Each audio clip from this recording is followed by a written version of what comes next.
তো বন্ধুরা দেখতেই পাচ্ছ এই যে আমাদের বাজনা পার্টি দেবসরজিৎ ব্যান্ড পার্টির লোকগুলো সব এই যে ভাঙড়া ব্যান্ড সবাই রয়েছে। সবাই কেন বসে আছে, কি ব্যাপার, কি অপূর্বদা, কি হয়েছে? বলেন না, দুঃখের ব্যাপার। কি হয়েছে দুঃখ?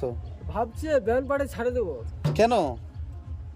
এখন বেলা 3টা বাজে, খাবার দেয় না। কোথায় যে আসলে ফেললো আমাকে, আমি কিছু বুঝতে পারছি না। এখনো খাবার দেয়নি?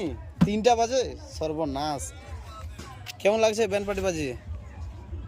দেবজলদা উঠো। ঝকাতে হবে দাদা, ঝকাতে হবে। আচ্ছা। অজ্ঞান হয়ে গেছে, ঝকাতে হবে। ও দাদা বলছে কি হয়েছে?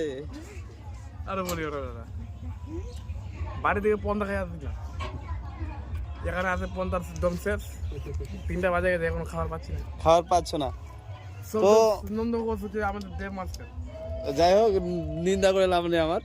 ব্যাপার হচ্ছে দেখতে পাচ্ছ তাদের এত কষ্ট করে সবাই বাজনা বাজাচ্ছে, কিন্তু অথচ এখনো খাওয়া দাওয়া পায়নি। এই তো ব্যান্ড পার্টির জীবন।